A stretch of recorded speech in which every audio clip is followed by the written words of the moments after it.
What would the world be if 80% of the world population manifested superpowers called quirks?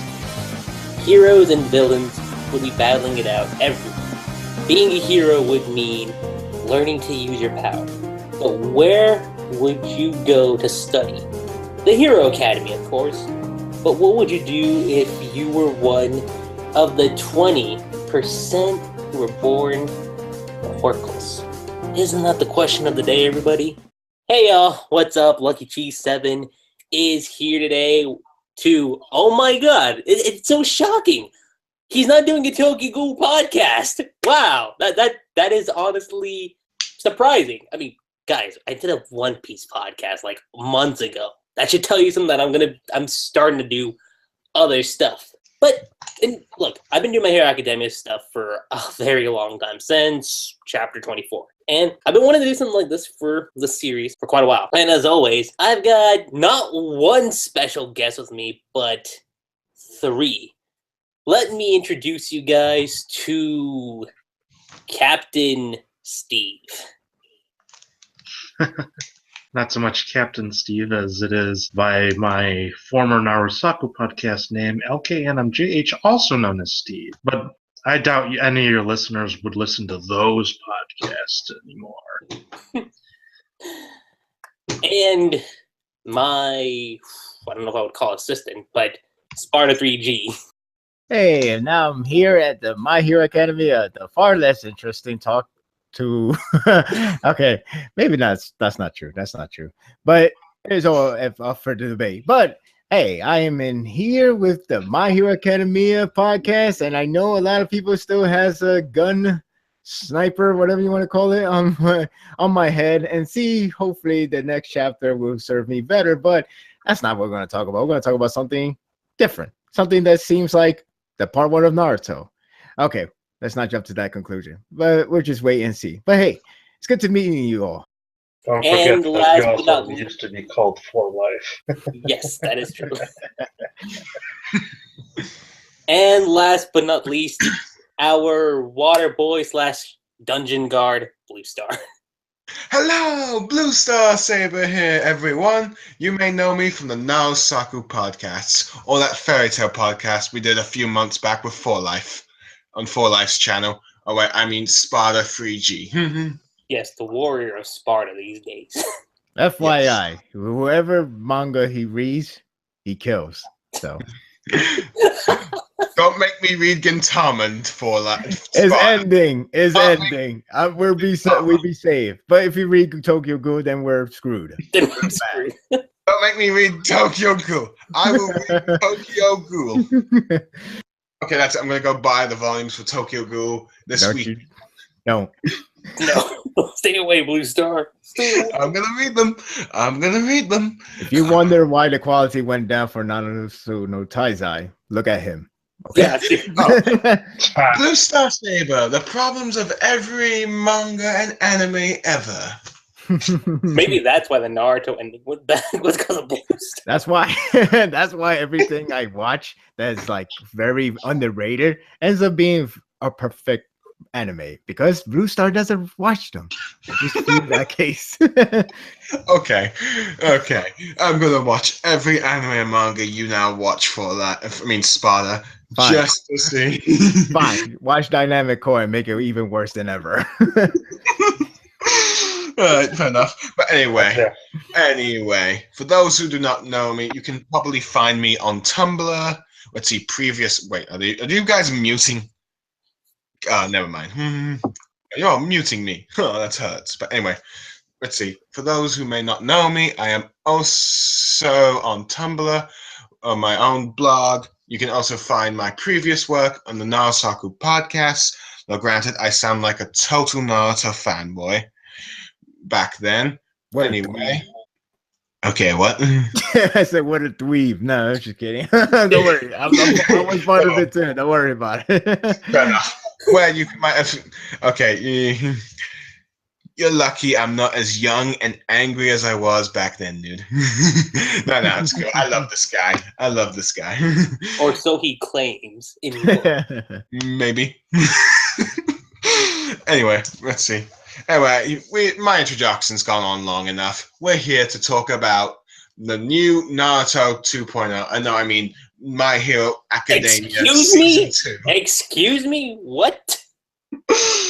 What? You dare say that in my presence? Don't worry, Spend your time in the dungeon. Spend your time in the damn dungeon. Don't worry, everyone. Do not fear. Do not fear, everyone. The editor-in-chief of Shonen Jump Weekly has proclaimed that Black Clover is the Naruto 2.0, not My Hero Academia. Well, actually, kind of did, but we shift him back and forth. And what I should probably have said, Naruto, but better. For now. Dun dun dun.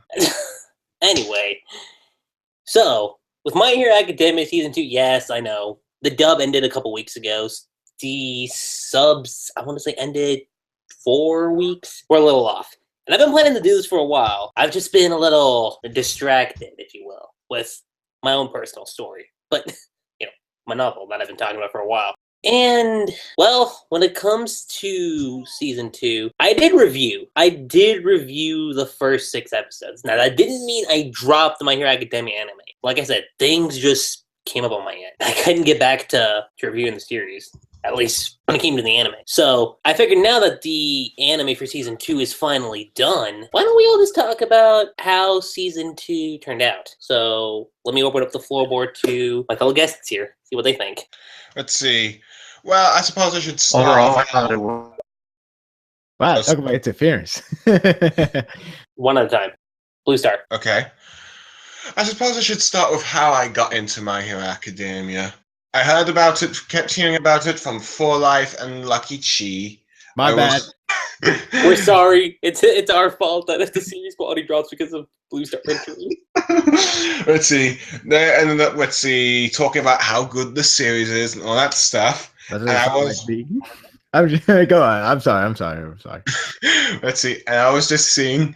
Okay, as got my interest. Although when I heard that the My Hero Academia was praising the Naruto series, in other words, Kishimoto, that drew me back a bit because we all know how that ended.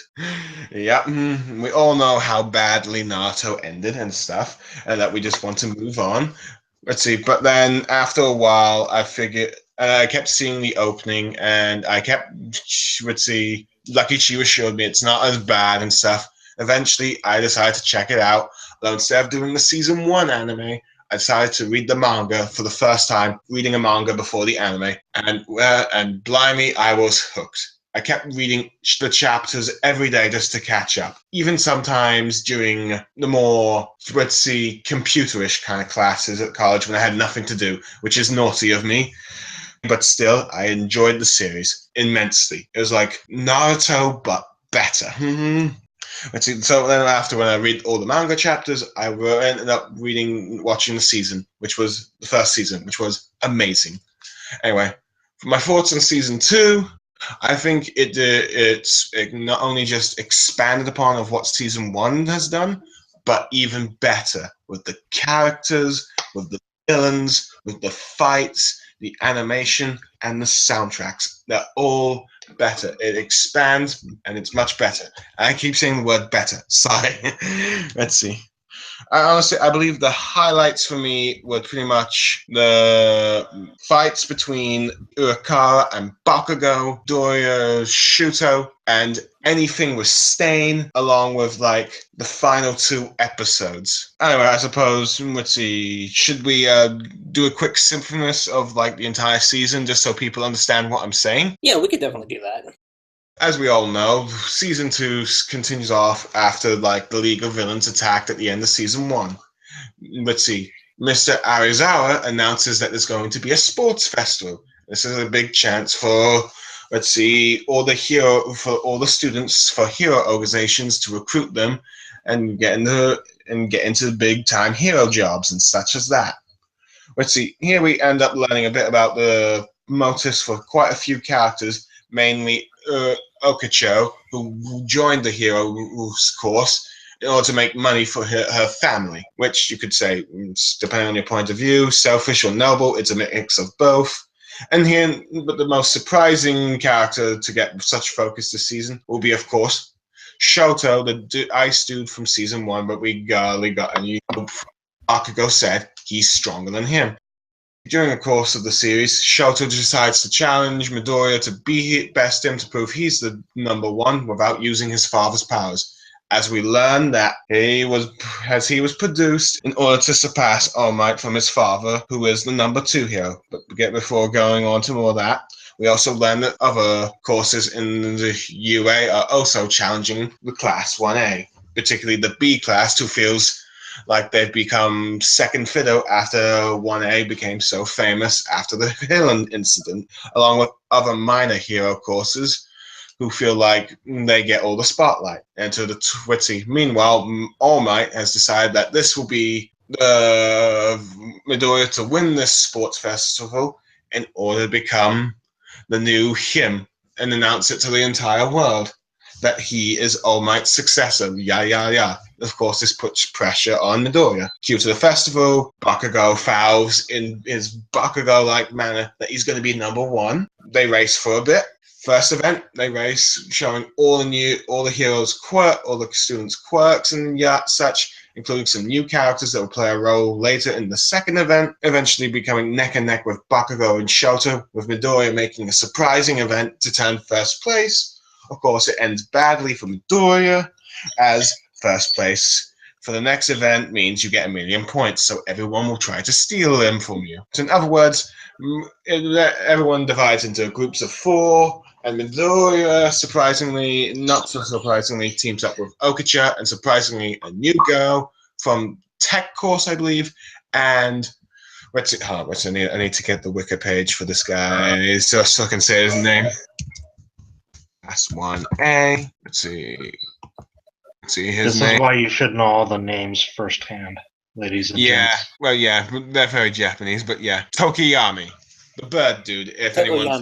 There's Tokiyami, and then the tech girl is Hatsume. Hatsume and Tokiyami. Gadget girl who seems to know just as much as hero stuff as Midoriya, and for those who are shippers of Midoriya and Utsu Okachaku, ship teasers are on the way. Well, meanwhile, Shoto teams up with Momo, Yogoya, Ida, and Denki, Kamiya, while Bakugo teams up with his manly buddy, Harashima, Mini Asano, and Hanata Sero.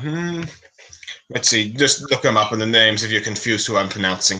As these tournament rages on, let's see, Midoriya's team manages to hold on to their points for most part until nearly the very end, but luckily manages to pass to the final event, which is a standard tournament one-on-one battles. The fights themselves are pretty good, although, like I said earlier, the highlights are Urakawa's battle against Bakugo, where she sadly loses, and Midoriya's battle against Shoto, where he also sadly loses, but not before convincing him that his fire powers are his own powers, not his father's. Because, as we learned, like I said earlier, produced to surpass All Might. Of course, this put a lot of pressure on his mother, which eventually, tragically, ended up burning his right side, which is why he has that scar. Spoilers. Apologies. As the tournament continues on, Ida does pretty well, but his brother, Utsi, is taken out by the villain Stain while everything's going on, which forces him to leave the tournament after Shoto. Then the final between him and Bakugo results in Bakugo winning, partly because Shoto is conflicted with his newfound things, and of course, tournament over. Bakugo wins, and he's not happy about it.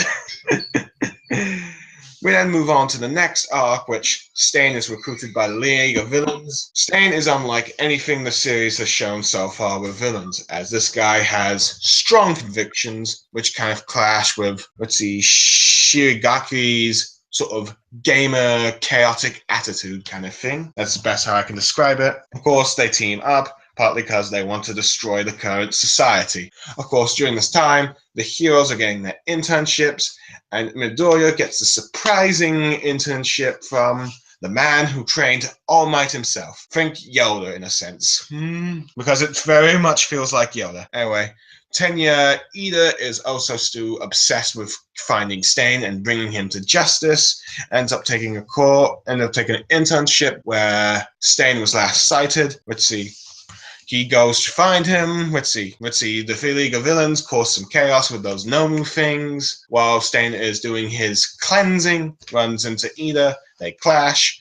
Midoriya and his mentor, who also trying to go to another city, get brought into the crossfire when the Nomus attack, and Midoriya rushes to find Ida, joining the fight. As we know, Stain despises Ida for his obsession for going for vengeance, not acting like a hero, and meanwhile finds Midoriya worthy of being the title hero. Since he's being quite like what All Might would do in the situation. Of course, the fight doesn't go well for them. And surprisingly, Shoto comes, determined with his ice and fire powers to turn the tide of battle. Stain gets defeated, not before announcing a massive speech that terrifies all the heroes present, and also ends with the heroes getting new conviction to continue their goals. The final arc I'll cut short because I think I'm just dragging on. Pretty much, they're preparing to go to a training camp thing, but in order to do, they need to pass their exams. The idiots of the class are struggling. Meanwhile, some people have some esteem issues. They're paired up against heroes and villains, Bakugo and Midoriya against All Might. All except two teams do well, and spoiler twist. Everyone gets to go to the camp, though those who failed will have more stuff to do. And the series ends with a conversation between Midoriya and Shigaraki. Everyone's convictions are up and about, and season 3 rates off. That's what I said. Okay, next time you do the summary, Lucky Chi. I will keep that in mind, but that was actually really good. I'll say that for how you were able to summarize all those events. That was really good to say that today. Let's see. Yep. Okay, maybe I need to just Mr. Wikipedia here. Right, Mr. Wikipedia over here, just summarizing everything down in less than who knows how long this is going for right now. But the point is, good job. Thank you. Now let's get maybe I will do it more in the future. Just get more practice. That's all. Maybe. Practice never hurts. Yeah. So now let's get to Steve. Well, what's your thoughts on season 2? All right. First and foremost, I got into My Hero Academia through word of mouth, and I watched season 1 in English, and I watched season 2 subbed, and I'm eagerly awaiting for it to be dubbed in English. Anywho, what I think of season 2. Overall, pretty good. I've yet to read the manga, but if this is how the manga played out, then it's a pretty solid adaptation. We're starting to see some things that I know will probably start Flame Wars later on as My Hero Academia goes on. And so far, it's pretty good. Only thing is, I hope that season 3, whatever arc it ends up adapting, I hope that the episode count will be a bit longer. So far, first 2 seasons have been good with 25 episodes per season. But if this is the route they're going to go down and just, have a short amount of episodes per season instead of what anime has usually done before and just, adapt an arc at their own pace. What I hope is that these short episode counts don't hinder the quality of the anime itself, because the manga can be as slow-paced as it wants to be, or as fast as it wants to be. Pretty much. So I just hope that however they adapt the arcs for season 3, I just hope they do it well enough, given the episode counts we've been seeing. That's a good way to put it. Mm-hmm. So, that finally gets us to you, Sparta. He is there, right? I didn't scare him away with how long I was talking. Was No, don't worry. Unless he's getting distracted by Yu-Gi-Oh! I used to be like that too, except I wasn't summarizing. I was just rambling on whatever my critique is. But yeah, I'm used to that by now. Basically, I'm like Batman in The Dark Knight Returns. So that's how it feels like. So pretty much I'm like that. Okay. Anyway, first season, I thought it was pretty enjoyable. I liked the first season. I mean, I already read the manga way before it got popularized, way before it becomes like a mainstream thing. Basically, I was starting reading it during the time when it was still at the tournament, barely in the start of the tournament arc, or whatever you want to call it, that arc, the festival thing, whatever you want to name it. Yeah. Right. I remember reading that a long time ago. I remember everything about it. So I was like, oh, wow, they're making an anime happening like so soon. But hey, why not? Hopefully they know how to end it. And, the first season was enjoyable. In my opinion, it didn't really take off for a lot of people. It feels like it didn't really take off at all. But, of course, the sales did boost up. The talk is more, frequent. You hear from the fans. But it wasn't like on Attack on Titan level when that, or even One Punch Man, or even the Big Three early days. Right. Yeah. Well, to be fair, season 2 still didn't do that. I mean, I guess the closest it will be One Punch Man, maybe, but it was nowhere. It's still nowhere near as Attack on Titan, Naruto, as much as you guys wanted to admit it or not, and the other, One Piece in Japan only, because I guess you could say it's a past One Piece. One Punch Man was quite big, to be honest. I mean, everywhere I've seen. Yeah. You always hear from Death Battles, all the battles creation with a comic book heroes, Hawk. I'm like, okay, you do know what was the real purpose behind his character, right? But whatever. Anyway, so it didn't really take off with season 1, and I always feel like I know why. Even though it's just assumption, but it just feels like it's my gut feeling that I know why it never take off. And, why did One Punch Man did, but why not that one? Then season 2 happens, and this is like, it finally takes off because they finally get to see what's the deal.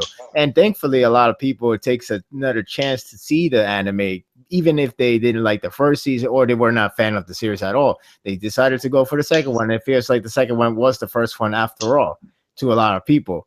And, it did take off because it finally shows what the series can do. It finally shows what it can establish itself from. Like, I know, like, some people tend to exaggerate to say, like, oh, the series is very unique. The series is doing everything that Shonen never done. That's not really true. However, it's doing a lot of things that's done before, but done really well. And it's done in more like a unique way. Think of it like Song of Ice and Fire. It really does, where's Game of Thrones? Right. So they have its own establishment rather than being like something too familiar from the shonen basis. And again, it's not really saying unique. It just hides it better in the season 2, at least, in terms of the tropes or the cliches or something that people are a little bit not that much of a fan, especially where we have Black Clover, where there's more of a challenge to the fan base of the entirety. But that's a different story. So we're going with My Hero Academia. I was glad not only they extended to 25 episodes, which shows a lot more, but the fact they actually up the ante with the use of animations and the use of the soundtrack, and they had to make the moments perfect. To me, I mean, like, some people would say, like, it still go on very strong all the way up to Stain versus the fight against those three. But, I always feels like, I think when it hit the marquee value for everybody to say, you got to look at this show, is obviously Deku versus Shoto. That one was the one that everybody got probably passed the word more frequent than any other moment in terms of like a brand new series, or even a series that still needs some establishment.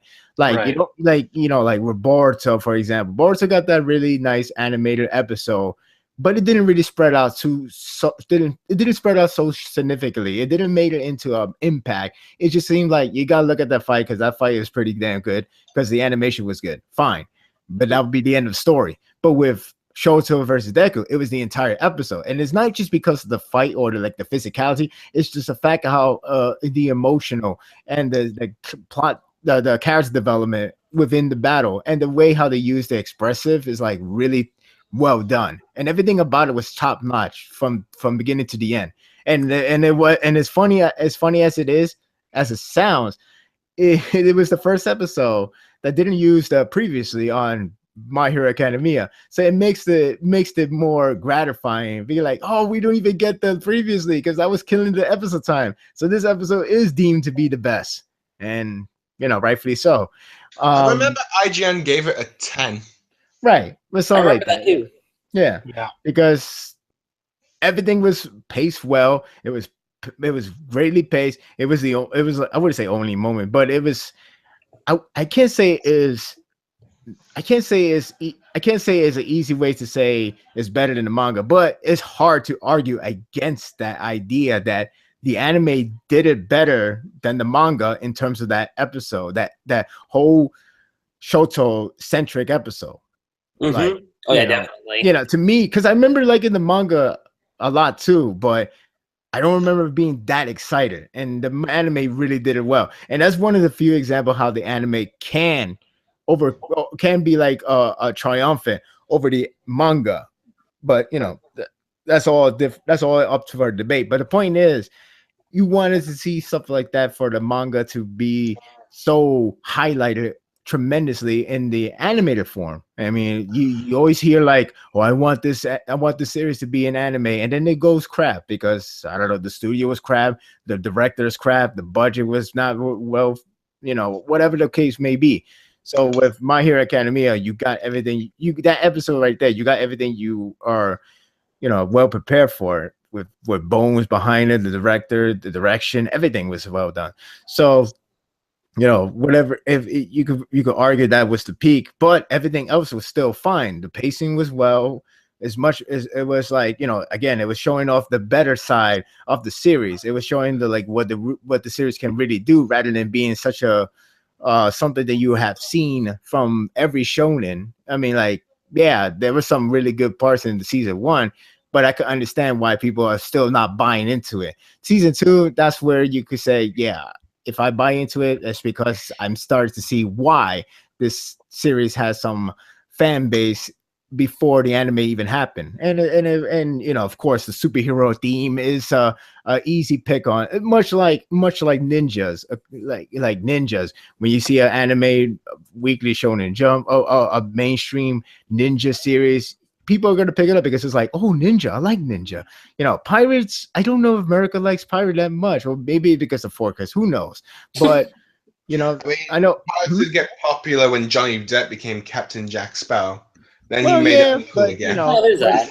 That's true. But again, One Piece came first, I think. Did it? Yeah, it did come first. Yeah, what we started first. Yeah, and the 4Kids did not help at all. It was like, oh, okay, this is probably made it worse. Yeah, it's like, oh, okay. It's like okay, it's like Shaman King. We're like, if I like it, fine, but I'm not gonna make it look like a Pokemon, Dragon Ball Z, especially. But it's a shame. But anyway, so yeah, that helps out the popularity in America.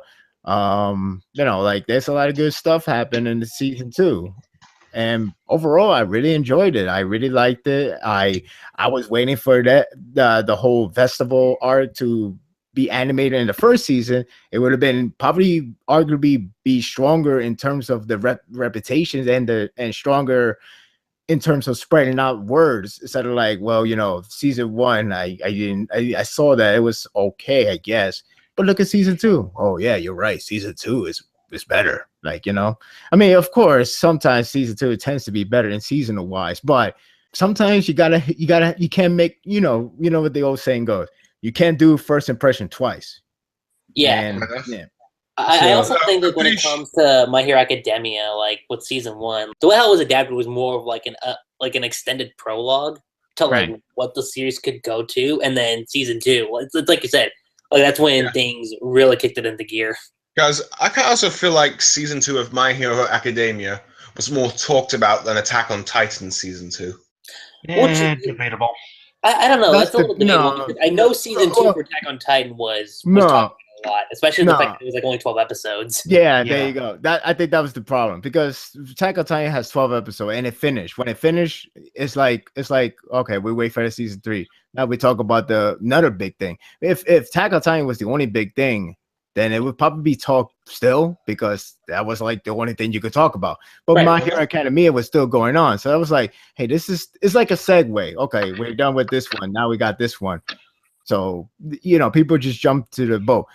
I wouldn't say that because I know in terms of like media, social media base, Attack on Titan is still stronger, especially that one clip about that whole infamous scene from episode 6. That one got like over 9 million right now. That one clip view, and that's just one of them. And then it's the same one that Boruto ripped off in their 13th episode or something. I'm just wondering. Some shit like that. Something like that. Yeah. Well, it didn't go the exact way I imagined in my head. It would have been better. But people did lose their shit over episode 6. I remember that. Now again, if season 3 has 24 episode or 25 episode again, it's going to completely be over talked. Yeah. So yeah. It depends if they do keep to that promise that it's going to come out next year. Well, yeah. Let's see, but yeah. Anyway. So then, Lucky G, what are your thoughts on all this? My thoughts on season 2? Well, here's the thing. Season 1 was coming out. I did think it was a little too soon for My Hero Academia to like start because I was like thinking, like it wasn't bad. Like I was excited that it was getting an anime, but I was like, we're still a little early on in the manga because you have to look at it like this. And I know Black Clover just started recently, but that's already like 130 chapters deep. So that's got enough content for enough episodes to deal with. But My Hero Academia was still like, I don't even think the festival arc was done by that point. I think it was like towards the finale aspect. So when I heard that it was getting an anime, I was like, okay, I'm excited.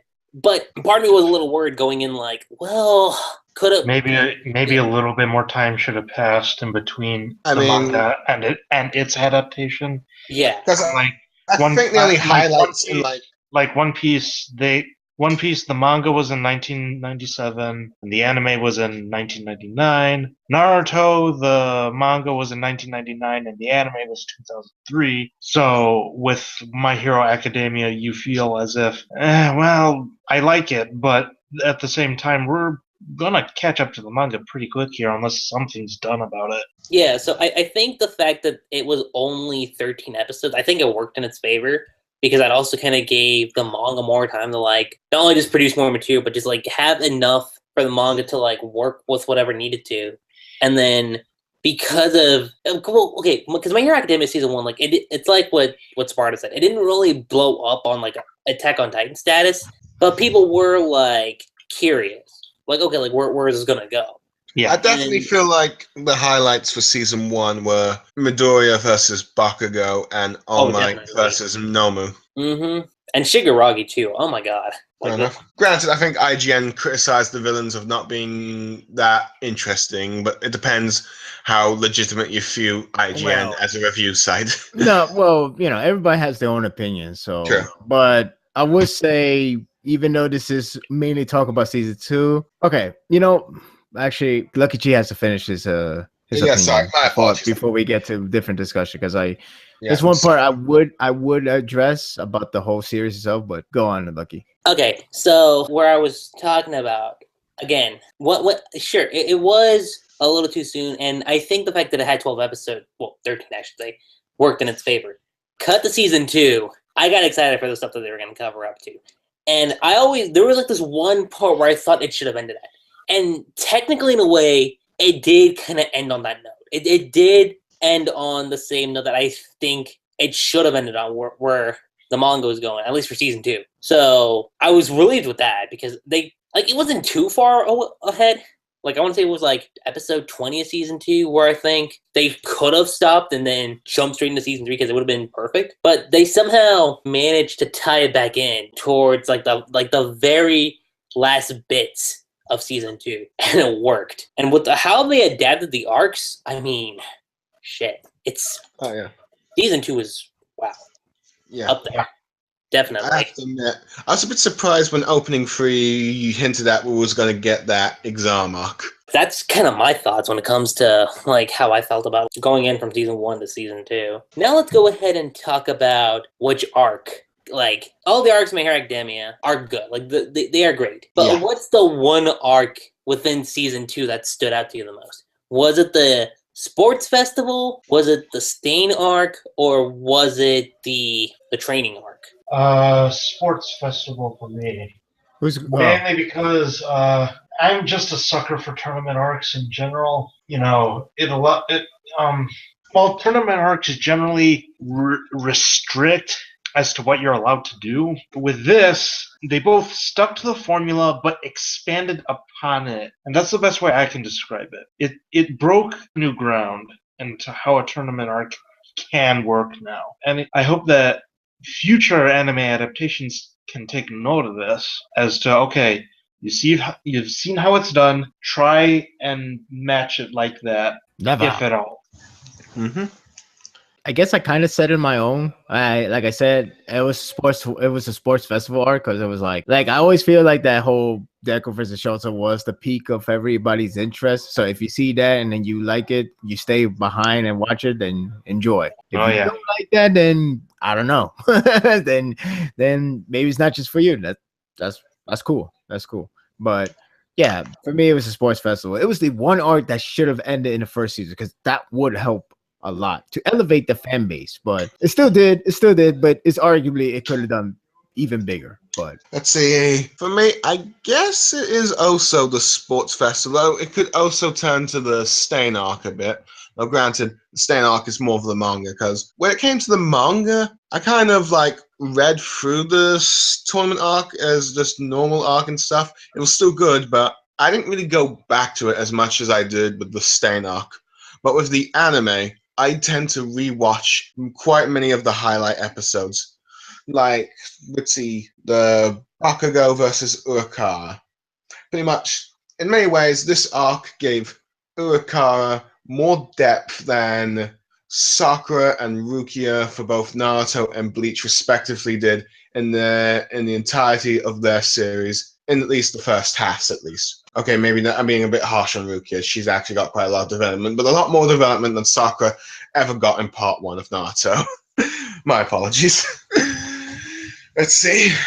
Honestly, because the music just makes I think the music in many ways also kind of helps, but let's see. The way they were just, going from Ukaka getting such a beat down by Bakugo, and everyone was just like, I can't watch. But then pro heroes just booing Bakugo, saying, don't act like this.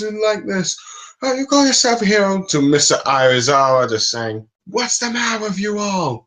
You're supposed to be professional heroes. Bakugo is giving it his all against her. He's acknowledging her strength. And not to mention the 3D animations of when the rock came falling down, the despair in her face, just when Bakugo destroys it all. And then finally, the tragic moment and probably the most powerful bit, as Urakara vows to keep on continuing, only she no longer has the strength to do it. The music played in that amazingly, and it's just like, ooh, she's out. And also, let's see, Sparda and Steve has stated the Shota versus Midoriya fight is pretty much the highlight. It's pretty much the best episode of the entire series yet. I can only think of one thing that can probably top it from what I've seen in the manga so far, but that will be spoilers for season 3, and that will be for much discussion later.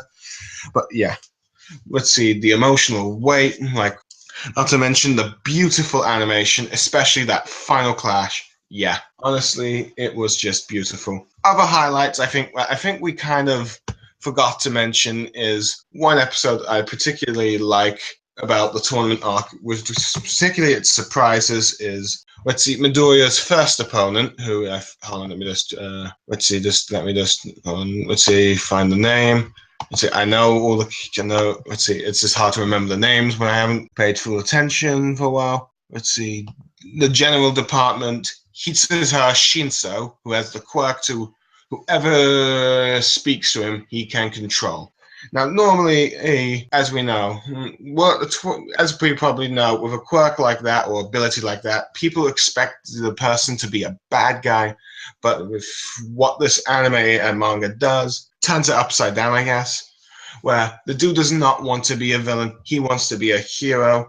And while you're rooting for Midoriya to win, you cannot help but feel sympathetic with this guy who just wants to be in the hero course and all that stuff. In many ways, this arc is pretty much like, it's not since like the Hunter x Hunter arc where you see many twists and turns with the tropes that a tournament arc in shonen manga and anime have done. Yeah, I've finished my ramble now. Sorry if I went on too long.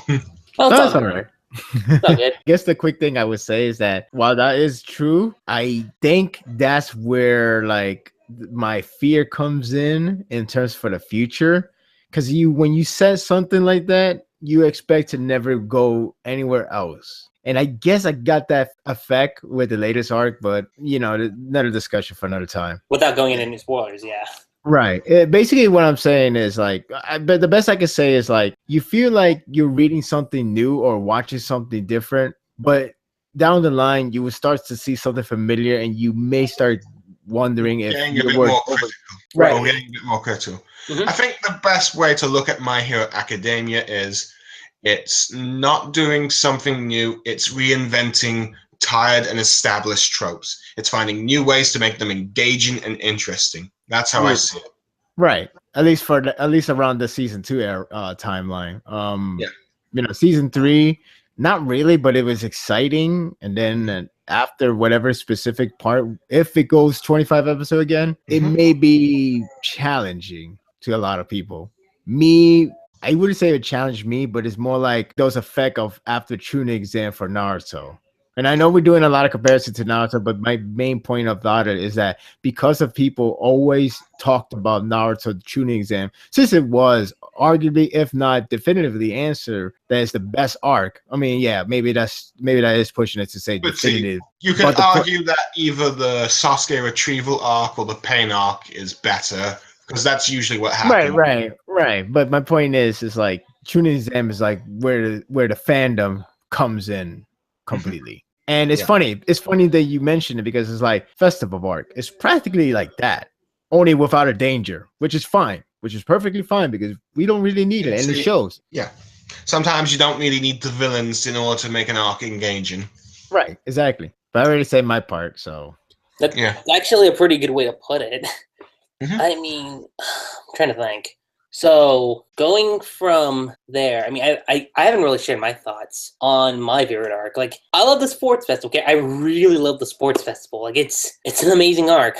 But for the sake of being different, I'm gonna go with Stain. Like, the Stain arc itself is kind of really a game changer. Oh yeah, it's definitely a game changer. He's not what you would consider an Orochimaru, or who's another villain I could think of at the top of my head? Let's see, Sasuke Aizen. Yeah, there's Aizen. Or a crocodile from One Piece. You got that, or even Yuha from Bleach. Like he's not like that at all. Like you see these complexities and these layers to him, and you can see his point of view. It's not twisted at all.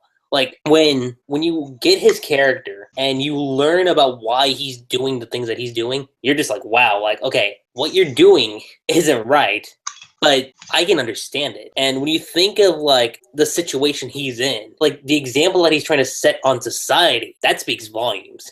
That really speaks volumes. And it even puts like Deku and Shoto and of course Ida on like this, I don't want to say realization. It definitely does make him go like, okay, the world isn't kind of what it is in their viewpoint. It's kind of like a planting of a seed. That's really kind of what that arc was. And again, because it showcases like that the world itself isn't perfect. That villains aren't just black and white. There is this gray area to them. You know, in many ways, he kind of reminds me of Zabuza and Haku from the Land of Wave Arcs in Naruto in some ways. That's a good way to put it. Because it does kind of like a break of reality to the Team 7 members when they got their first taste of the real actual cruelty of Naruto. You could argue that Kishimoto never went with anything with it, but that first arc was just like, blimey. But anyway, go on. Definitely. So that's kind of where my 2 cents come into play. Fair enough. When it comes to the main arc. No, I have to admit, I was actually considering whether or not the Stain arc was my favorite. Look, the only reason I feel like I didn't put it as the top because I kind of feel like the manga did it slightly better, especially when it comes to that scene near the end after the fight. I'm thinking, the one I'm referring to, Lucky Chi. Yeah. Oh, definitely. Because I feel like, in a way, it's kind of like. Because if you read that speech in the manga, the art and style and stuff like it is amazing. It just gets chills just reading it. But I feel like the anime, I can't really fault the anime because, let's see for it. But I just didn't feel like the anime could have topped that with the animation or budget style they had at the time. I'm not sure. I mean, and My Hero Academia, it's still pretty good, but it just doesn't feel like it had the level of chill that it should have. I mean, not to say that Stain wasn't brilliant in the anime. I mean, what they did in the anime was brilliant with Stain, but I feel like you don't feel like it lived up to what the manga did. Yeah, it doesn't. Then that's why, because I think in the manga, I prefer the Stain arc over the sports festival. That's a good way to put it. Yeah, I'm pretty sure other people probably feel the same way if they end up reading the Stain arc in the manga compared to the anime, but still. But still, they're both amazing. What about you, Steve? What do you think? I'm gonna have to agree with Blue Star here, but also a little bit to what you said earlier, Lucky Chi. Honestly, this is one of the first major villains that we've had, and I'm sure there's going to be more memorable ones coming along. For me, I honestly kind of consider the villains in My Hero Academia to be the best in shonen manga from the ones that I've read, of course, but that's my opinion. But go on. We'll see. We'll definitely see more interesting villains as My Hero Academia goes on. But those are my 2 cents. I can totally buy that. What about you, For Life or Sparta? I'm mixing up my words here. Sorry, it's just that me and Steve know him as For Life for such a long time, but Lucky Chi's gotten used to calling him Sparta. Don't worry. Well, the one thing for sure, he sure put out the villain that's really interesting too early. I remember. It's not to say the other villains aren't interesting, but I can't go spoiler around. That's the best thing I can say. I remember how Chibi Reviews just fanboyed over Stain when it came to the manga and anime reviews he does. But what do you mean? You know, Chibi Reviews, when he was talking about the one chapter where, that one scene where he tells Ida to go save him first, he was going on about how there'll probably be another villain like Stain in the series. But anyway, go on. Well, yeah, like I feel like he uses, it's kind of like how like a lot of writers have their best perks, right? They all in one go, and then after that, it's like, oh, my brain is burnt, I mean, I'm not saying that's happening, but definitely Stain was definitely interesting. I really like him. I really like how his character worked out differently from the villains. It's more like an anti-villain or anti-hero. I'm not sure how you want to describe it, but he's definitely different. He's definitely had a different take on the whole criteria on how to have a antagonist for Deku and other two. But like, yeah, I mean, maybe because I didn't say that, maybe because the reason why I didn't agree to that, even though I could understand from Lucky Chi's point of view, probably because maybe later on I'm like, I know you try to treat them villain, but you're trying to make them it's confusing, huh? Would it be sympathetic? Not sympathetic. I don't mind that, but it's like you gotta have the balance. Like, okay. I'm not sure what exactly IGN said about the villain for season 1, but since let me just act like I know what they're talking about. If they're talking about the fact that we did see the season 1, and they might wanted to say like, okay, they might say something about them. The problem is they are the League of Villains or Villain Alliance, whatever you want to call them. And if that's the main if that's the main focus, well, they need to push more harder in terms of being threatening rather than. Yeah, they really need to. I do feel like one of the strengths and weaknesses of the League of Villains is that they build up. They're a group of villains that develop and grow stronger with each passing arc. But unfortunately, they were a bit weak at the beginning. That's right. just They didn't leave a landmark. They didn't leave like Stain has more impact, but it's meant to do that way, and that's fine. But when you have a villain that's going to be ongoing for a while, they have to leave an impact before they can say, you know what, we don't mind if you lose a lot. We don't mind if you're just background and just keep on trying to develop. Try to have something that tells us, damn, I'm scared, Like it's only until like the last episode of season 2 is where Shigaraki kind of feels threatening. Right. And that's okay. Though us manga readers kind of know what's going to happen next. It's like, well, oops. So yeah. I guess that's why I didn't. It's funny because the reason why I picked Sports Festival is only because the characters are more fleshed out in that one. And again, it's like the tuning exam. You see those characters. You're the only thing you should be afraid if you're ever going to see them again. And so far, we do see them. Maybe not every single one, and that could be one of the issues of having a huge cast with a lot of potential, but you can only do so much for a little time. But again, at least you still have a focus on the characters that we like to see, and we like to see more of actions and see more of the quirks, whatever quirks as in like their gimmicks, their characters, their personalities. I don't mean quirks as in power, but that too as well. So yeah, that's why I picked Sports Festival, because a lot of people talk more about the character more so than like the trouble they have. I mean, we're going to see a lot more trouble, but I think it could be a little challenging later down the line, but that's all on them. So it's kind of like, you want the fun or you want the danger? Which one you want? And lately I've been leaning towards fun, but that could be a little problem. And there's nothing wrong with that. There's nothing wrong with that, but again, you kind of wish you have the both of best world. It's kind of like Hitman Reborn. Even though a lot of people did say that they only make the battle manga only because people were getting bored of the slice of life thing. I don't know if that's really true.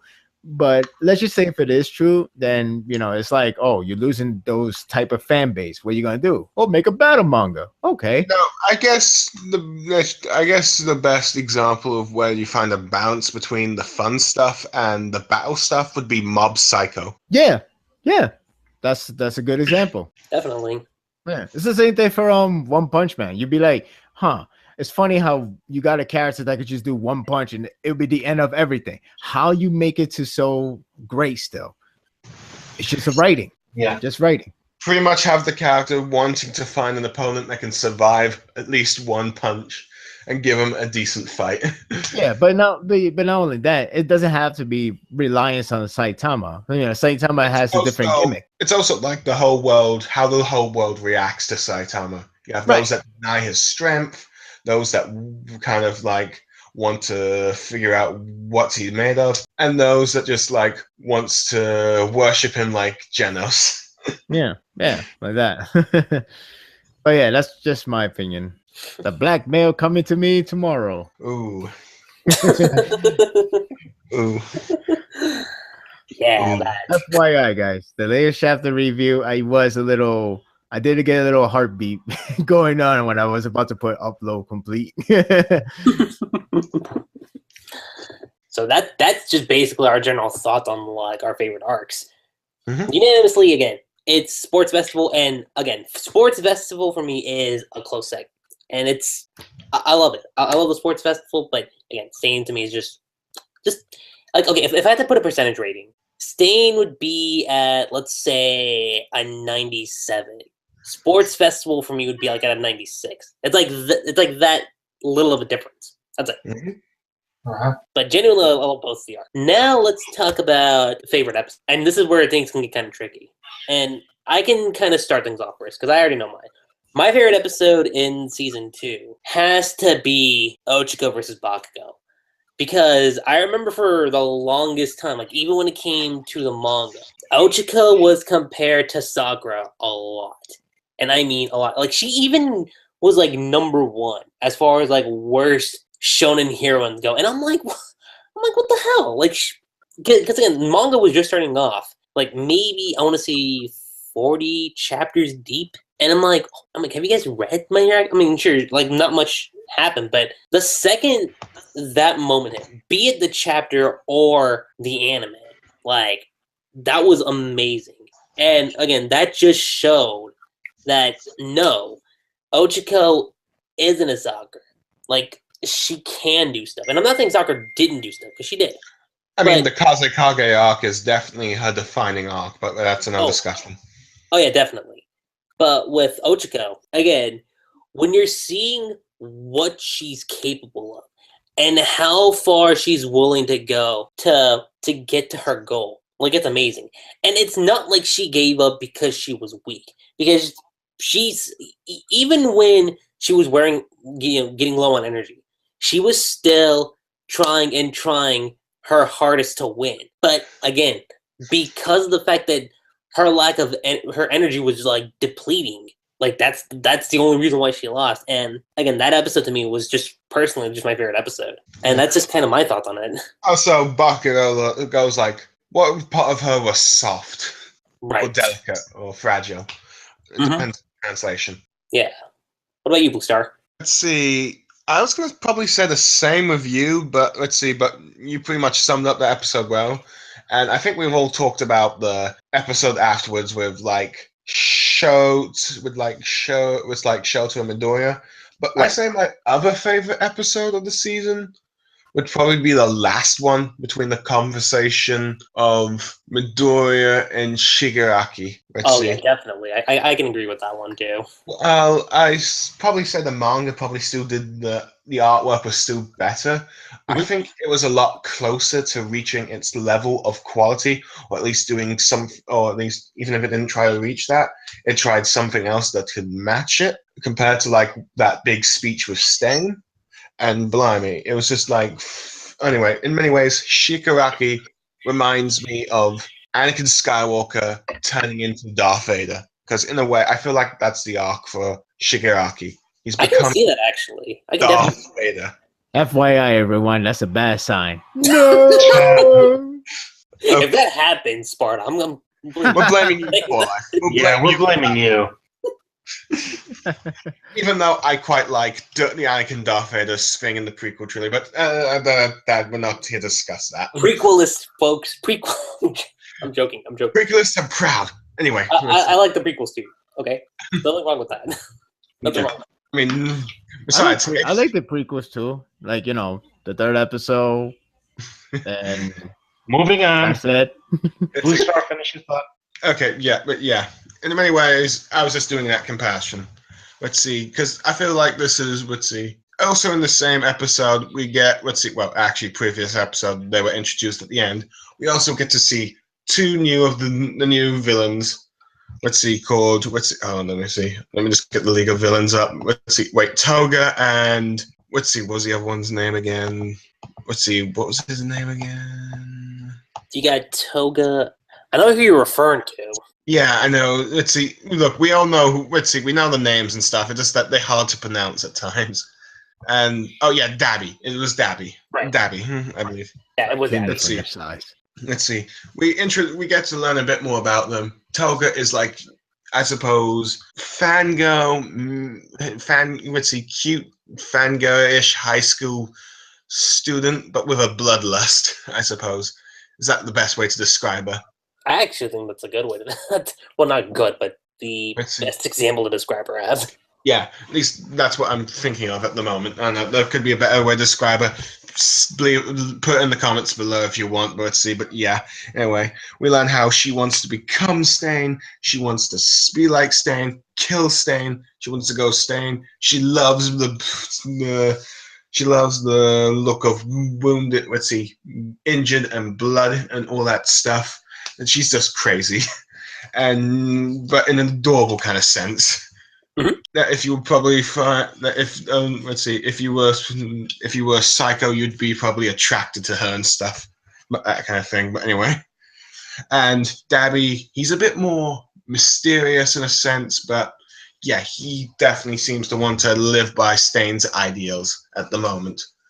But he looks like a guy you do not want to mess with. Of course, Shigaraki, he's still pissed off with Stain and is kind of upset how he's getting all the attention and he just can't figure out why.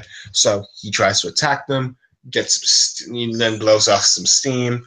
Luckily for everyone, the teleporting dude. Kodogiri. It's Kodogiri. That's his name. Oh, Kodogiri. Yeah. Yeah, Kodogiri. Kodogiri pretty much stops him before that, just tells them to just wait a bit. He's still young. He's still impatient. He hasn't figured it all out. As he blows off some, meanwhile, everyone's just like feeling the aftermath of the results. 5 of them fail to pass the physical course, but they'll pass the test. And the way they just do it says, "You're going to camp." They're going, "What a twist!" As this series is known for twisting things that we would not expect. Of course, it's like quite a comedy bit. And then what we appear to be having next is a fun slice of life. Everyone's going to the mall kind of thing.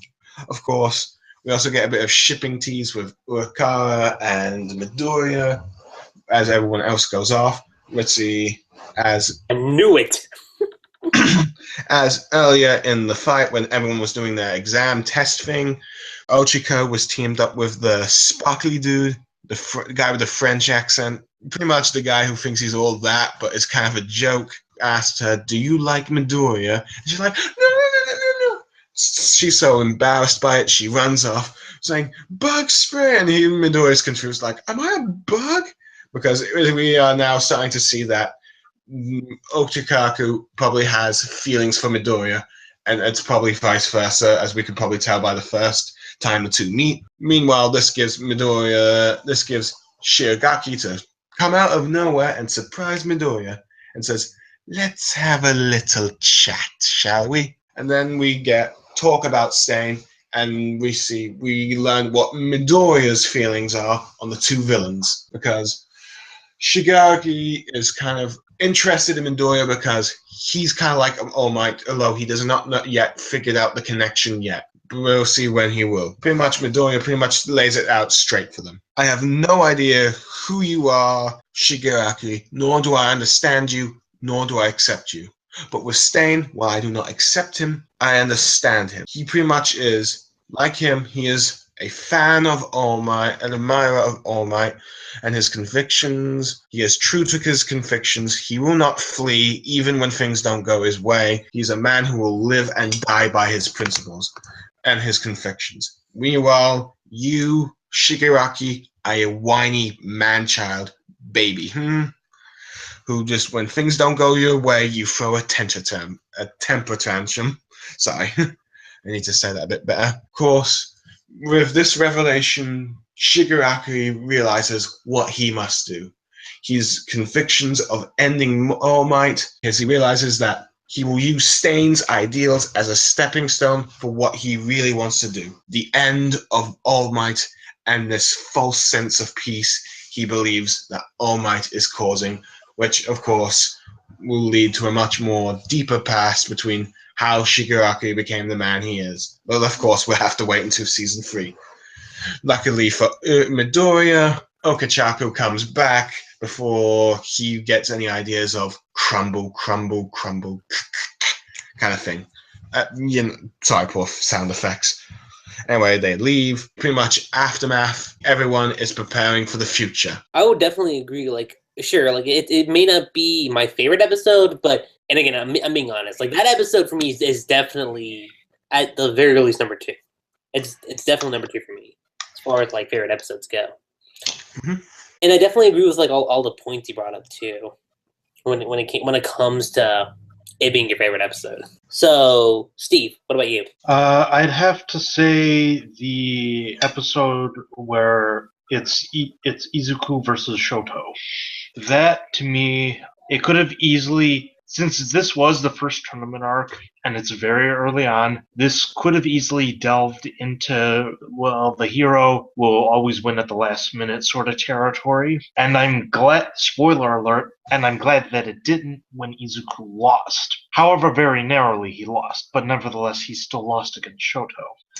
But what I also like about the episode is we get to learn that there's more to Shoto than meets the eye. The fact that he thanks Izuku for forcing him to use his ice powers rather than his fire power, it says a lot to his character and about his relationship towards his father. But it doesn't mean that I wasn't rooting for Izuku to win because, well, he's the main character. I always root for the main character to win, even if they need to learn a lesson of humility. Which, thankfully, this wasn't the case, but nevertheless. This fight was just brutal. Not as brutal as the later fights, but this fight showed just how emotionally invested you can become to these Definitely. fictional characters. Same with Goku during the Tenkaichi Budokais, or same with Naruto during the Chunin exams. You want these characters to win, and when they don't win, you feel as if you yourself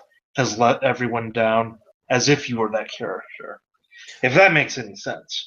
Honestly, I don't think I felt this sad since the Rock Lee versus Gaara fight. Anyway, go on.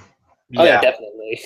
I could definitely agree with that. But the only thing that I didn't like about the fight was that Izuku lost due to a ring out, which I felt was a kind of cheap way to lose. Kind of like a cop out in a way. Yeah, You mean, I would have rather. I would have rather he and Shoto would have exhausted themselves to the brink of even just a little breeze would have knocked them down. Kind of like what happened with Ochako in her fight against Bakugo. Instead of like what happened, how Goku lost the first two tournaments in the original Dragon Ball by a ring out. Yeah.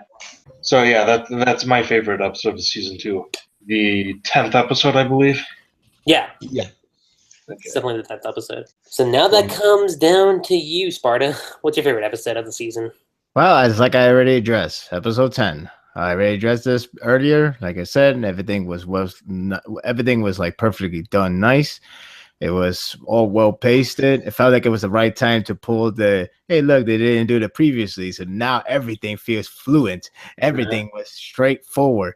The emotional was in a high tension level. Everything was really, it felt like, it is, to me, it is the staple moment of the series. It is the moment that everybody will always going to look after whenever, and it's the moment that if you don't like the episode, then this series is not for you for sure. I don't care if you say Stain is better part. This one, it was a defining moment because this literally tells you everything about the series, what it's capable of.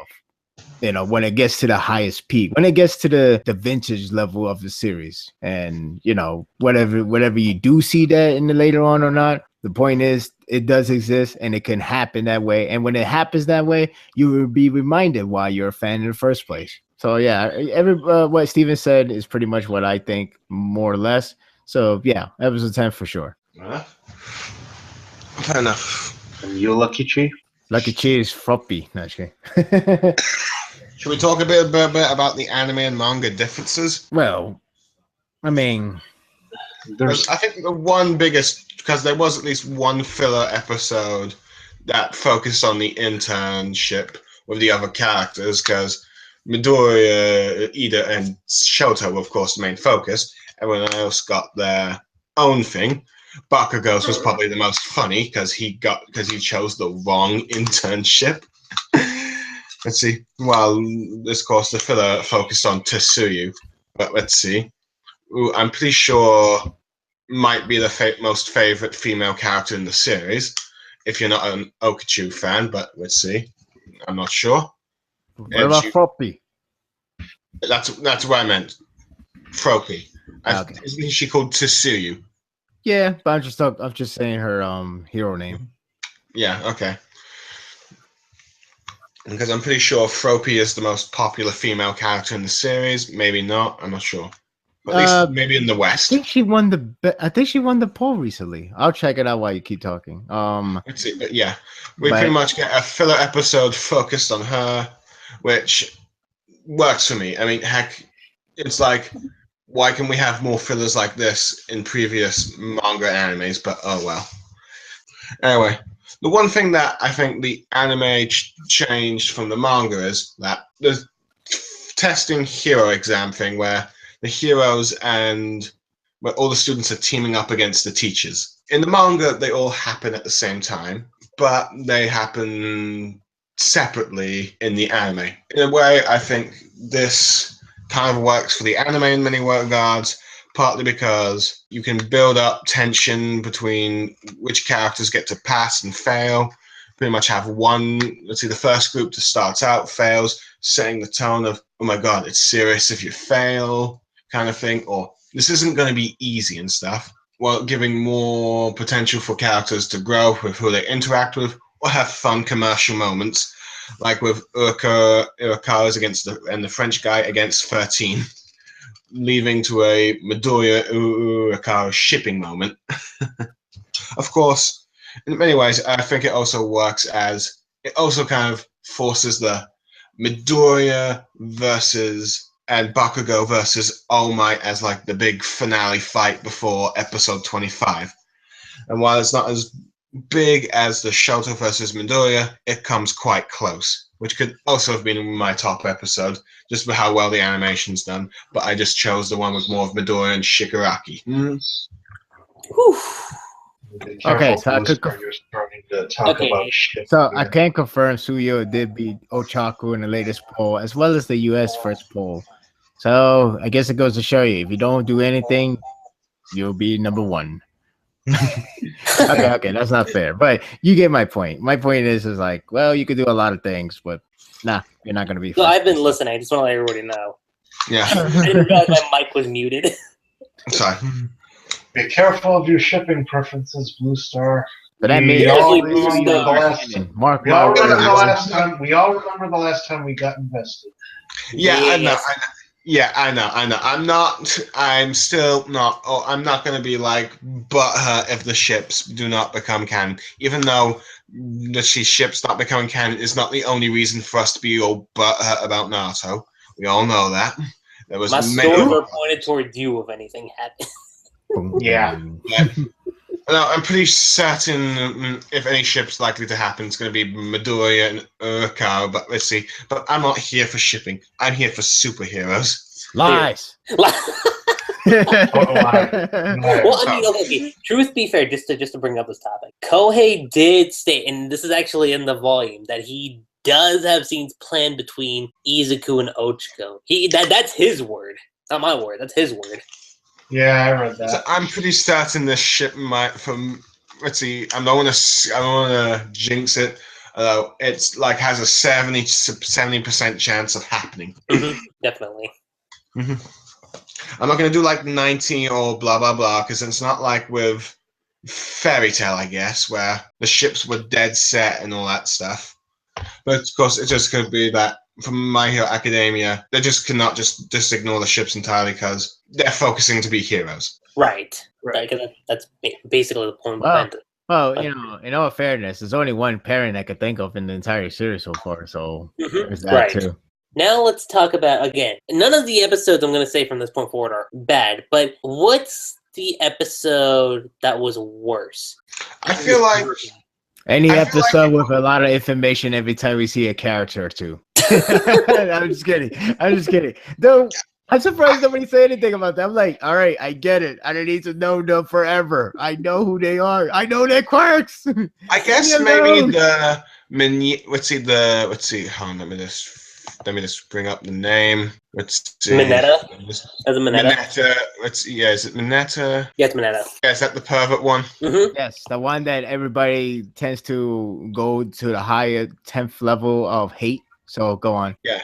Oh yeah. Thank you for showing us to be a hero. Not you, Mineta, but yeah. See, I can't tell if people hate him as in a jokey kind of way, or if they love to hate him, or if they do really genuinely despise him. But yeah, the latter. Mineta won versus Midnight, because while My Hero Academia is much better with treating its female characters than most other shonen manga. Well, thank God you said that part. Yeah. I was going to say, what lies are you talking about right now? Okay. But okay, fine. If people start complaining about this podcast is going social justice or blah, blah, blah, blame me. Okay, fair enough. We can have a discussion of that on Tumblr and stuff like that. Hey. Uh-oh. He's admitting it. Oh boy. I want war. I was just joking, despite the fact that despite the fact that one guy did the cliche, "Oh, I'm gonna find you." Oh crap, I tripped. But still, I'm just joking for now. Okay. Now. Okay. Because we're getting a lot of more of Sausage Fest lately. But go on. Let's see. But anyway, I'm sorry. like I was saying, My Hero Academia, from what I can tell for most battle manga, then again, I've only really read the big three, and let's see, Fairy Tail, Seven Deadly Sins, and Dragon Ball. And Dragon Ball and Shaman King, although Shaman King was quite good. But let's see, female from just those manga, anime, and Hunter x Hunter. But let's see, just from most of those. Just by Hunter x Hunter demolish anything else. But go on. Let's see, yeah, let's see. Okay, mainly just comparison to big three.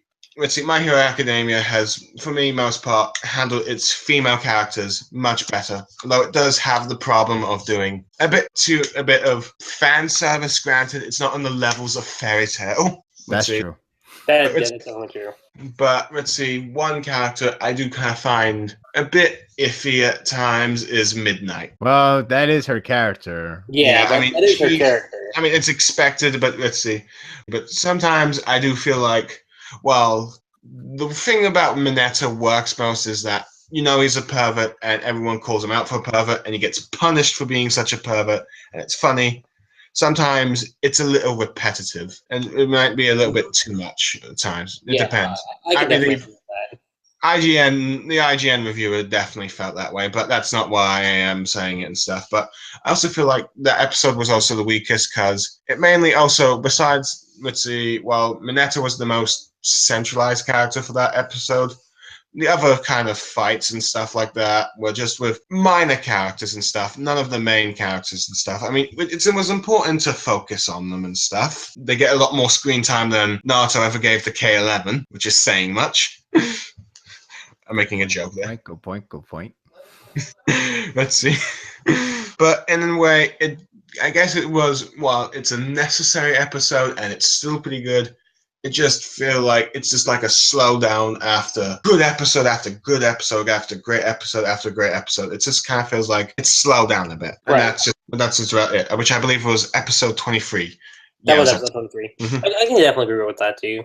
I have the same opinions. Like I feel like the weakest episodes, as far as season 2 goes, is 23. And again, like as an episode, it's not bad, but compared to like every other episode, with what Blue Star mentioned, I've definitely got like the same opinions. Mm-hmm. What about you, Steve? It's a tie between episode 23 and the very first episode that they showed, which was the season 1 recap. Now, episode 23, I agree with Blue Star on all his points there, for the most, more or less. But with the very first episode they showed, as soon as they announced that it was just going to be a recap for season 1, I thought, are we really going to head down this direction? Is this how every season's going to start up from here on out? With a recap episode? Can't you just tie it up in the first 5 minutes like Dragon Ball Z does, somewhat? Oh yeah, they did an entire recap episode before the series actually started. Oh yeah. I didn't count that. So yeah, those are my contenders for meh episodes. They're not bad, but they could have been better. For Life? Lucky Chi is away from his mic right now, so we're just going to have to fill for time here. Wait, did we give... What was For Life's opinion on the weakest episode? All the episode besides 10. Okay. I'm just kidding. Yeah, I guess 23 does sounds like one of them. I mean, like, I want to be different a little bit for today. Well, not for today, for this part only, because... Yeah, just bragging on episode 23, and you really are reinforcing these arguments from the fan at the community base that everybody don't like this guy. Yeah, and, whenever the time he gets a focus, it's gonna be like, oh yeah, not a good sign. We're gonna get that in season 3 for one scene I can think of. But anyway, go on. Yeah, not even Bakugo get this much hate in terms of like normal people that actually has some sense of things, but. I digress. Anyway, first episode is a good point out because it was largely a recap. I don't know, maybe that's kind of cheating because it is first episode. Recap tends to do that. I guess 23. I don't know. I guess so. What choice do I have? I mean, like, I don't mind. I mean, I wouldn't say what's that episode number between Deku and that guy who seems like have a permanent face, permanent smile. Well, not a permanent smile. You Forgot mean the his one name. that can control you if you talk? Yeah. I believe that's episode, let's see, 8. Yeah, maybe that. I don't know, just to be different. Because I remember be like, oh yeah, I remember this type of fight. Oh yeah, it's pretty much unique. everyone else's fights. Yeah, it's unique, but it kind of reminds me like a very slow paced version of that stupid Gold and Silver versus that guy from Cloud Village in Naruto. Yeah, it kind of reminds me of that. It's like You mean the Ginkaku versus and Ginkaku and Kinkaku? Whatever, same. That I can remember their names, even though I can't remember the names of the characters for this series. Good job. It goes to show you who your loyal fan base goes to. Yeah. No, sorry, it's just that you invest so much time in Naruto, you still remember the names even when you stop watching the series. I still remember everybody's name because they're they're easily named, but that's it.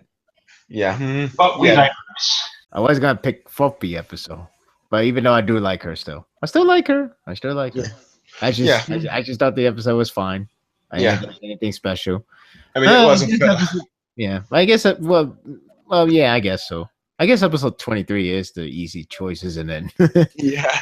Fair I don't know enough. why you guys hate him. What happened to Master Roshi? Why you didn't hate him? I don't know. I guess times have changed. Well, that and the fact that Bulma would always slap him, or Chi-Chi, whichever of the two. He would always get his comeuppance That is immediately. true. But I would like. And with Jiraiya, he also had a lot of depth outside of being a pervert. That's true too. But my belief, I think the main problem is the fact that, again, it's this series that's like very new to them. You could even argue that this is their new gateway to anime universe. And the fact they're trying to escape from the realm of, oh, every show in this is the same thing. No, it's not. My Hero Academia is very unique. And then you still get a perfect guy. Well, this guy sucked. I was like, well, I feel like Mineta needs a Sanji moment because good luck. Yeah, a Sanji moment where he acts like a proper badass. Because let's see, going to One Piece for quickly.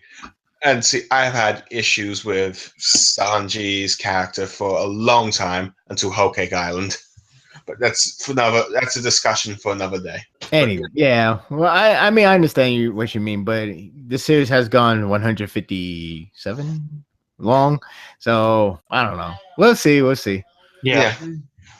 I mean, this episode still shows that Mineta does have potential to grow out of that pervert side when he was thinking about Midori, about what makes heroes cool. It's that, see, you don't become cool because you're a hero. You're cool because you act like a hero, kind of thing. Yeah, I know what you mean. Though later on, he would go back to it, but yeah, I know what you mean. Yeah, but let's see, if he moves along more of that direction, I think the feels down on the pervert thing antics. He'll become a lot less. He'll become a lot more respected character, I believe. I think the main problem is that it's gonna be hard to do it because he's a character that's like made for comic relief. Yeah, unless somehow, some way they make a random perk upgrade to make him tall, grown, 15 years later, mumbo jumbo stuff. He'd be like looking badass, like that one specific character I won't name in the future of the series. He's like, oh, he's like, I wouldn't say comic relief, but he's like, oh, cuddly. And then one moment he's like, oh shoot, he looks badass. I kind of want to see that happen now. Well, yeah, but that's really hard, and you really got to ask pull for this case, and that's not something people want to see. More like a joke kind of thing. Could you imagine? Yeah, could you imagine? Without going too much spoiler territory, but could you imagine if that one goal that Aaron and Armin from Attack on Titan wish came true, they decided to do a beach episode, like the typical beach episode. Do you know how much people will be outraged for that moment? Oh yeah, exactly. So what I miss? We're just saying like Minata, whatever you want to call him, is that it's hard to portray him as a serious character or make him a serious character or have him a moment of glory. Because he is designed for comic relief. Yeah, granted, granted, Oda is more professional in terms of doing that with the character design, that he tends to make it so wacky, yet he makes them badass at one moment to the next. But I don't think this guy has it yet. No offense. I mean, Eminata, again, his quirk is already announced to be that. I don't know what way you can make him go 15 years later to make him tall and badass all of a sudden. That would require some ass pull. Definitely. Yeah, but it could be funny as a joke. But it could be funny as a joke, but what way can you do it? Yeah, but that's. So I'm guessing that's your weakest episode, Sparta. Well, I did say I guess I had to follow the trope 23, though. 23. There's nothing wrong with that. Is it? I mean, sometimes there's only one option. So, Lucky G, what are your thoughts? What is the worst episode of season 2 in your opinion? Didn't he just say 23? Yeah, he said, it was the second one. I mean, worst of the best kind of thing. Yeah, let's go with that. It's the worst of the best. It's not exactly the worst episode, but out of the best, it's definitely the worst or weakest in this case. Mm-hmm. That's kind of what I have to say about that. Thus, from there, we get to essentially season 3. Now, season 3 was already announced, right after the anime ended. Oh yeah, by the way, there's gonna be season 3, which, duh, obvious. That much was certain, given how episode 25 ended. And also, see, that's the thing I want to bring up, because I know a lot of people want the same amount of episodes as season 2, and I'm totally fine with that. I'm totally fine if we get the same number of episodes as season 2. However, given what I know from the manga and the impact I want season 3 to have, I would much rather prefer if it was at least 13 episodes. Yeah, the next 2 arcs make it perfect for a 13-episode season. Oh yeah, definitely. Most definitely. While the arc after those 2 is more fitting for a setup than an ending for a much bigger arc, because currently, from what I can recall, after this episode in the anime, there are 4 arcs in the manga right now. Yeah, let's see. At least the camp, the camp arc that the anime is hinting at, and the aftermath of that one. And I'm specifically referring to after the training line is where I would want it to end, because again, the impact that it will have will be, I guess, in a way, think of Avatar: The Last Airbender season 2, or in a better sense, Empire Strikes Back. Or even in a way, you could consider this like a third Hokage versus Orochimaru kind of thing. Yeah, I was just saying that's where I would really want it to be. But that's basically all I have to say when it comes to just what I'm expecting from season 3. I would want it to be the next 2 arcs, but again, if it gets the same amount of episodes as season 2, I wouldn't be surprised. I wouldn't be surprised whatsoever. What about you guys? Pretty much like Lucky Chi, I want it to be the next 2 arcs kind of only for most part, because it's let's see what happens, and that particularly the second arc is amazing. Heck, I'd even consider it the highlight of this manga. I mean, if anyone thought that, I think it's pretty much the only thing that can surpass the Midoriya versus Shoto fight, if depending on how they animated. Not to mention a big twist and insight to the League of Villains, but let's see. But that will be spoilers. Let's just say you probably realize the stakes which Midoriya will eventually have to take over at some point. Although, and it's something that Stain hints at too. Mm-hmm. Yeah. Also, I mean, besides that, the only other thing they could possibly currently animate for season 3 is the arc after the third arc after where season 2 ended, which it's a bit quick. It feels more like a setup arc than anything, but its ending can possibly be what happens at the end of the third arc could potentially be considered perfect for a final. But I suppose you could say it's like a Naruto versus Naruto Sasuke kind of vibe thing, but I'm sorry, comparing to Naruto again, but still, that's the way I can see it. But yeah, mostly I just want the next 2 arcs to be animated, then just wait another year to do another 25 or 13 episodes, because I think it kind of works with either 13 or 25 episodes a year, amount for as long as it continues. Mm-hmm. What about you, Sparta? I guess 13 episode does seem more fitting, Even though a lot of people will complain, 13 episodes, that's it. But if you're doing 20, huh? It's like with Attack on Titan fans.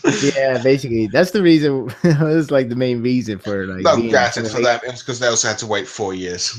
Well, that's true. That's true. But hey, at least. But also, when you consider going a little off topic, when you consider Attack on Titan situation, 24 episodes probably would have benefited a lot more, if you ask me. But go on. Well, yeah, that's true. But again, I think 13 episodes will be fine in this case because you wanted to end on a high note. 25 episode. I know a lot of people argue against me early on about like I think if you do 25, it will actually cover the entire thing, even the manga included. And looking back, all because what's going on in the manga, most likely will be wrong on that now because it's still going on. Apparently, it is. Like, the current arc is still going on. Like without spoiling anything, it is wrapping up in another 2 years. But yeah. Oh god, no, we're not gonna go that far. I know Rosa. Oh, I thought you were referring to the war arc. We're war arc of Naruto or Bleach. Take your poison. Or even Fairy Tail for that matter. It only lasted 2.5 years. It's okay. Yeah, Fairy Tail's fine. There's only a war arc. Big whoop. But this one, if it's Naruto or Bleach, But joking aside, that's not happening. But again, I do think 13 episodes will be fitting because first of all, the first arc that's coming up next is a transitional arc. It is very needed to make the segue to the next arc because that's going to be pretty much what I like to think the end of the prologue, and it's crucial. Yeah, it's crucial. So it's definitely a crucial impacting of the story. And then after that, you could just wait until another season for how long? I don't know when. For 25 episodes. That way, it could cover 2 arcs and maybe 3. Depends if the next arc, whatever that be in the manga, will be short or long. So you never know. And finally, that gets us to Steve. What do you think? I'm just gonna go with the general consensus here and say maybe roughly 25 episodes again. However, I'm going to reiterate my earlier thoughts on being able to use those episodes effectively into telling the story, because otherwise we could end up with like 20 mediocre stories and only 20 mediocre episodes and only 5 really good ones. Yeah, those are my thoughts. Just at most 25 episodes and being able to use the episode count to its most effectiveness. Okay, so I think generally, like, we can all agree that, like, and it's a little mixed because we all think that it should be 13, but of course, anime onlys. And again, I'm not targeting you guys because I totally understand. My Hero Academia is hype. I'm not gonna lie about that. It is hype. So I totally get that you guys want more episodes, and I'm totally fine for that. I'm not saying it's a bad thing, but again, the impact for what season 3 should have, I believe, should be 13 episodes. Mm-hmm. And that's it. Besides, we don't want another Naruto episode a week kind of situation again. Yes, because before the next arc, I would like to see a flashback of somebody characters I don't even know existed from a flashback. Or depending on how what Black Clover does with its current anime, what we might do with those 50 episodes. Yeah, if that happens. Whoo. I'm not even going. You would. I'm not going there. Oh my god. Look, I saw the dub trailer. It could be promising in terms of the voice. It could be another DBZ situation where the dub's better than the subs. Even though I like both. Just hope it's not like Tokyo Ghoul, because these two will be like, no. Oh no! Oh no! We are not bringing that up. We are not bringing that up. Yeah, for all we know, Bones probably pulled the old. The scary part is this is Bone Studio, and they have a knack to make an original ending. So let's hope they do that for season 3. What is this? I don't remember this in the manga. What is this crap? Prime example: Blue Exorcist. Well, let's see. Well, I think the difference is between.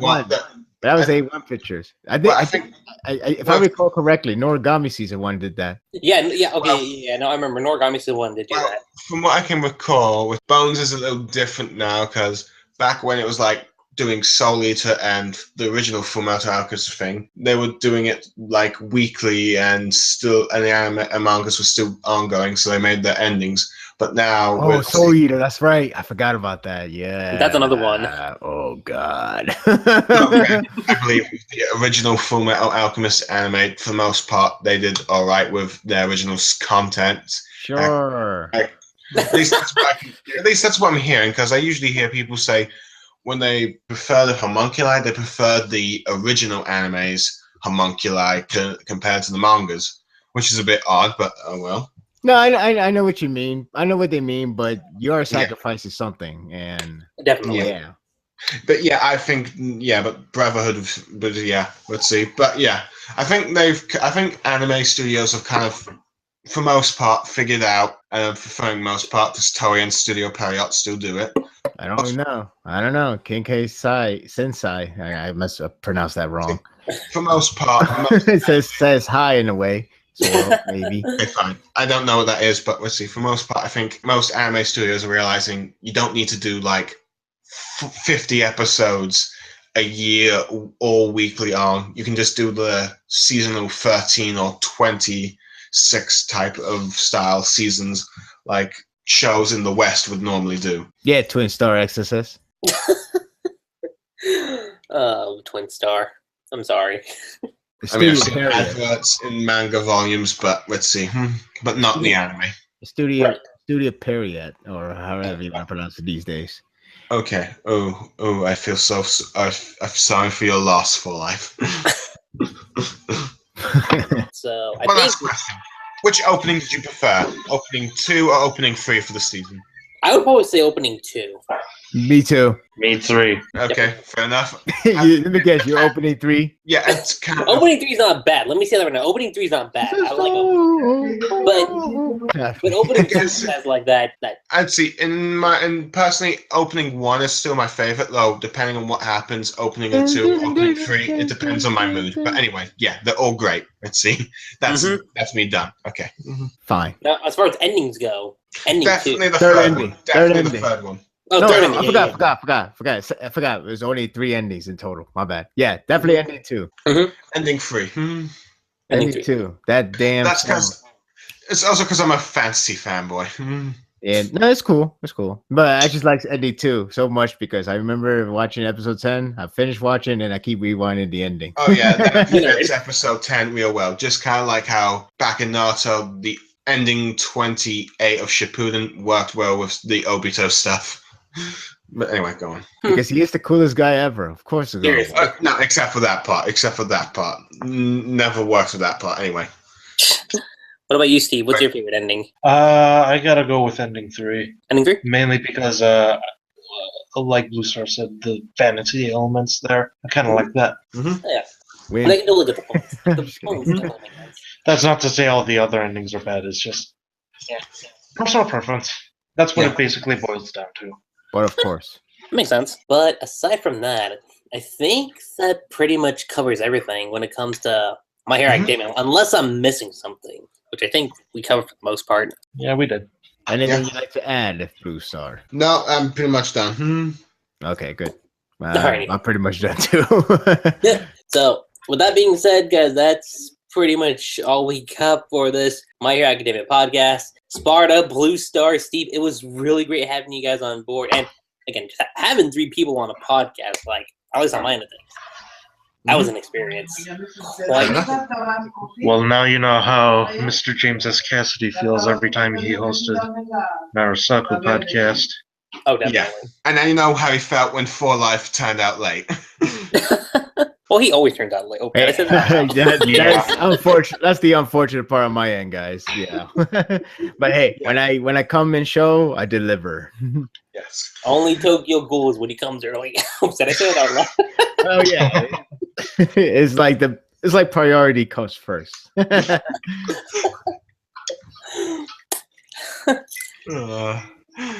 like I said, that's pretty much it. I'm Lucky G7. I'm lkmnjh, also known as Steve. I'm BlueStarSaber. Sorry, Steve. Sparda3g. And Plus Ultra.